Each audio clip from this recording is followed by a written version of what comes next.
we talk about rights of nature, what we're not talking about is making some small tweaks to the same old ways that we protect the environment now. What we're really talking about is true system change.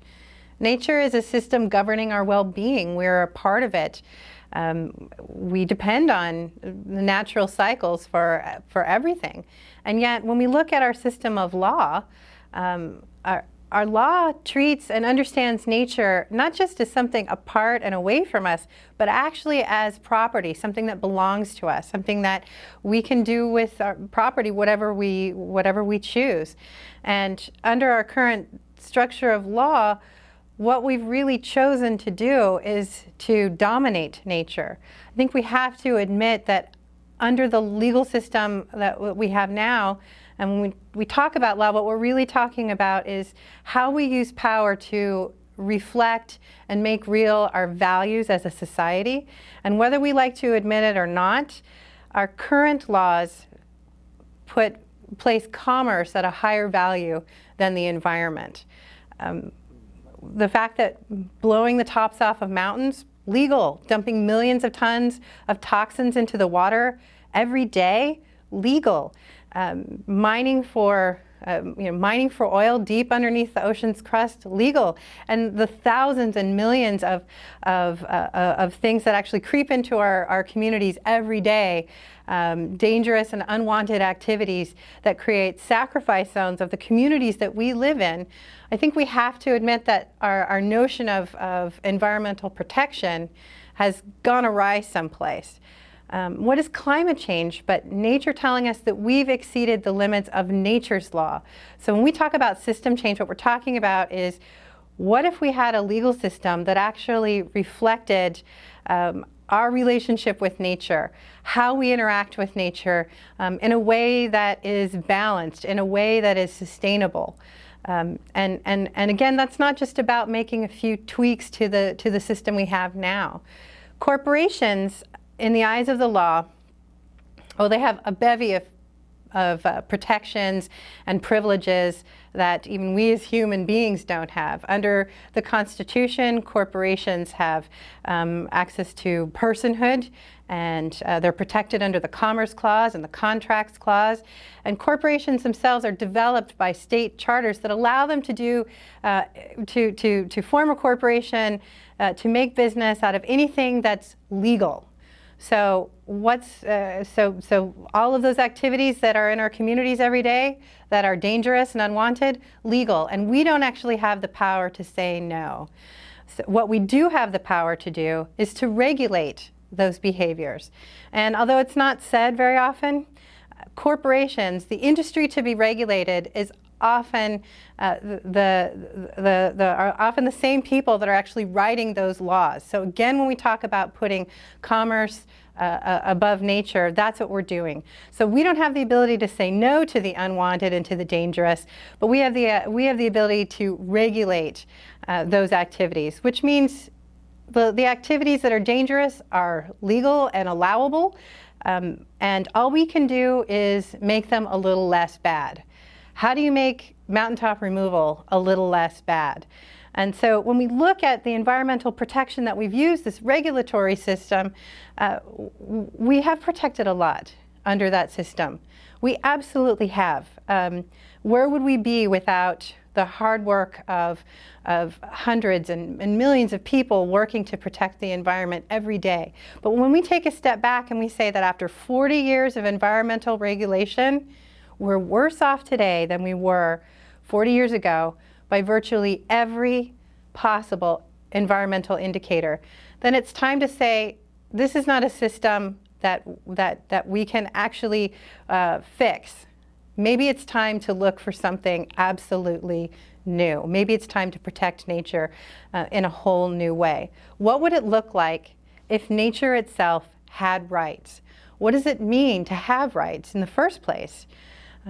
We say, and certainly the Declaration of Independence in the United States says, and it's a common understanding around the world, although not everybody uses the word rights, but that we as people are certainly born with inalienable rights, that all of the things that we're entitled to, we come with by virtue of being born. And if that's true, then certainly nature, the creator of our life, and the system governing our own well-being, that those rights actually have to be true for nature, for creation as well. Interestingly enough, of course, corporations have rights under law, and the environment doesn't. What does it mean for rights? What's the benefit of having rights? Well, for one thing, in a court of law, only people that are seen as rights holders can sue for damages in a court of law. Just as an example, how different would environmental protection look if, let's say, the Gulf Coast ecosystem could sue BP for full restoration of the damages to the ecosystem itself? How different would our environmental protection laws look if that were the case? But as it stands now, the environment does not have that protection. It can't go into a court of law, or of course, an advocate on behalf of nature can't go into a court of law. You have to show a property claim. You have to show injury to yourself as a rights holder.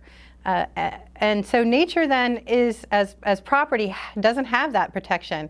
Alberto Acosta, who helped usher in the Ecuadorian constitutional change in 2008, that was the very first constitution to say that nature has the right to exist, to flourish, and to evolve. He likened nature to a slave, and I think it's an appropriate analogy because slaves always had rights, but our laws denied them those rights. And so what we needed to do was to actually make that shift, make that change in law. And with that change in law, our relationship to former slaves was forced to change. And that's the kind of change that we're talking about with nature now. This is taking place in many places all over the world where communities to countries are recognizing that we can't live this way, that our own human lives depend on our ability to find a new balance with nature, and not just as a nice cultural idea of change, but actually real. Make it real by changing the law. Pittsburgh, Pennsylvania is one of a couple of dozen communities in the United States that have actually recognized legal rights for nature. And the reason that they did it was because gas fracking was coming into their community and was something that they felt was going to be absolutely devastating for their own human existence, and certainly for the toxic chemicals that are present in the fracking would come up through the soil, it would come up through the water. And if anybody's seen the movie Gasland, you know that people where fracking has happened can actually turn their faucets on and light the water out of their tap on fire. And this is all legal under the law, and this has to stop. As communities, we have to be able to say no to the unwanted and to the dangerous, and to be able to protect and act as stewards for our communities. Pittsburgh recognized that and said, we're actually going to assert our right as a community to say no to gas fracking, and we're going to strip corporations from their legal rights to be able to act as they want to in our community. That's not going to happen anymore. And we're going to recognize the rights of nature to exist, flourish, and evolve. We're going to recognize the rights of the water and the soil because it's part of our community. It's part of the environment in which we live. And Pittsburgh isn't alone. From communities from Mount Shasta, California, saying no to water fracking, and all across the country and across the world, people are actually beginning to say, when the laws no longer work, it's time to change them. This is what we mean by system change. And this is what we mean by saying nature has rights and that we need a paradigm shift for nature.